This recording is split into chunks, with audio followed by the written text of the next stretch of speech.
আসসালামু আলাইকুম। ওয়ালাইকুম আসসালাম। কে বলছেন? আমি সুমি বলছি। সুমি, কেমন আছেন আপনি? ভালো আছেন? হ্যাঁ, ভালো আছি। মাশাআল্লাহ, ভালো আছেন। সুমি, কোথা থেকে বলতেছেন? আপনার দেশের বাড়ি কোথায়? আমার দেশের বাড়ি নোয়াখালী, লক্ষ্মীপুর। আচ্ছা, কোথায় থাকেন এখন আপনি? এই লক্ষ্মীপুরই থাকি। আচ্ছা, কে কে আছে আপনার ফ্যামিলিতে? সুমি, বাবা মা আছে, ভাই বোন আছে? বাবা নাই, সৎ মায়ের কাছে থাকি। বাবা মারা গেছে। দুঃখের বিষয়। আপনার নিজের মা কোথায়? নিজের মার আরেক জায়গায় বিয়ে হয়ে গেছে আর কি। আমি অনেক ছোট থাকতে। ঠিক আছে, মানে মা আরেকটা আরেক জায়গায় বিয়ে বসে চলে গেছে, আর বাবা বিয়ে করার পরে আরেকটা, আপনার বাবাও মারা গেছে, এখন সৎ মার কাছে। হ্যাঁ, হ্যাঁ। ঠিক আছে।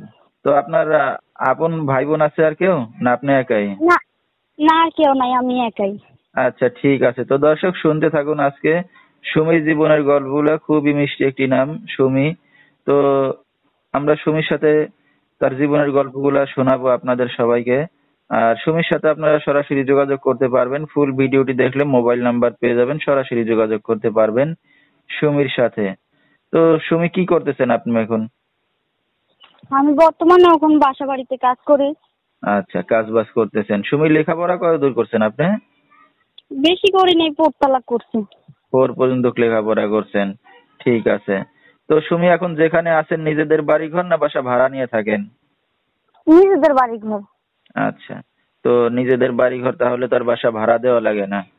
তো না, সুমি, এখন তো সৎমার সংসারে আছেন, সৎমা কি জ্বালা যন্ত্রণা দেয়, না মার মতো আদর ভালোবাসা দেয়? মায়ের মতন, ওইরকম মার মতন কি আর হয় মা? হ্যাঁ হ্যাঁ, মানে সৎ তো সৎই নাকি? হ্যাঁ। আচ্ছা। এই তো জ্বালা যন্ত্রণা দিয়ে দেখেই তো প্রতিবেদনে আইছি যে ভালো একটা মনের মানুষ পাই জীবন আচ্ছা, সঙ্গীর জন্য। তো সুমির কি বিয়ে শাদী হয়েছে আগে পরে, না হয় না এখনো? না, না হয়নি। আচ্ছা, তাই একটা মনের মানুষ দরকার নাকি? হ্যাঁ, ঠিক আছে, যেহেতু যৌবন বয়স, একটা মনের মানুষ তো দরকারি নাকি? ছেলে হ্যাঁ, হলে ছেলেরা হয়তো জোটা নিতে পারে, মেয়েরা তো আর জোটানো কষ্ট নাকি? তো হ্যাঁ, যেহেতু আগে পরে বিয়ে শাদী হয় নাই, তো আপনার মার কাছে কেউ বিয়ে শাদীর প্রস্তাব নিয়ে আসছে সুমি এখনো? হ্যাঁ আইছিল, যৌতুকের জন্য দিতে পারে না। আচ্ছা, যৌতুক টাকা পয়সার দরকার।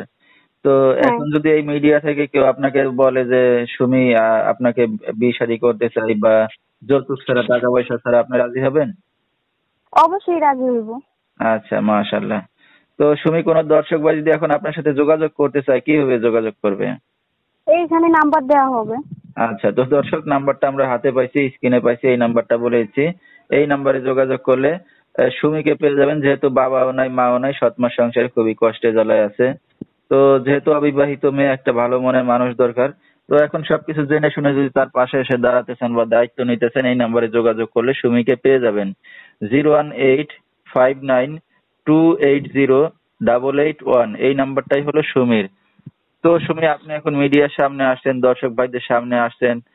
দেখা যাচ্ছে অনলাইনে এই ভিডিওটা চলে গেলে অনেক দর্শক আপনার সাথে যোগাযোগ করতে চাইবে। তো আপনার সৎমা কি জানে এই বিষয়ে যে আপনি মিডিয়ার সামনে আসছেন? হ্যাঁ, হ্যাঁ জানি। আচ্ছা, তাহলে তো ভালোই কথা। তো রাত বেরাতের অনেক দর্শক আপনাকে ফোন দিবে, কোনো সমস্যা হবে? না, না কোনো সমস্যা নেই। আচ্ছা, আপনি কি সৎমার সাথে থাকেন না আলাদা থাকেন? এই আলাদাই থাকি। আচ্ছা, তাহলে দর্শক ভাইদের সময় দিতে পারবেন, এই তো? অবশ্যই। আচ্ছা, তো আমরা অনুষ্ঠানের একবারে শেষ পর্যায়ে, কিছু বলার আছে আপনার আর? আমার আর কিছু বলার নাই, শুধু একটা কথা বলারই আছে যে ফোন দিব ভালো উদ্দেশ্য নিয়ে ফোন দিব, যে খারাপ উদ্দেশ্য নিয়ে ফোন না দেয় আমারে। আর আচ্ছা, যে আমার হাত ধরবে সারা জীবনের জন্য, যে হাত ধরে ওইরকম উদ্দেশ্য নিয়ে যে ফোন দেয়। ঠিক আছে। তো দর্শক, সুমি খুবই ভালো কথা বলছে। কারণ একটা মেয়ে চায় না 10টা ছেলের হাত ধরার জন্য, একটা মেয়ে একটা ছেলের হাত ধরতে চায়। তো তার লাইফ পার্টনারটা যদি তার মনের মতো হয়, হয়তো সে সারা জীবন তাকে নিয়েই থাকবে। তো আজকের মতো এখানেই শেষ করছি। সবাই ভালো থাকবেন, সুস্থ থাকবেন। আসসালামু আলাইকুম।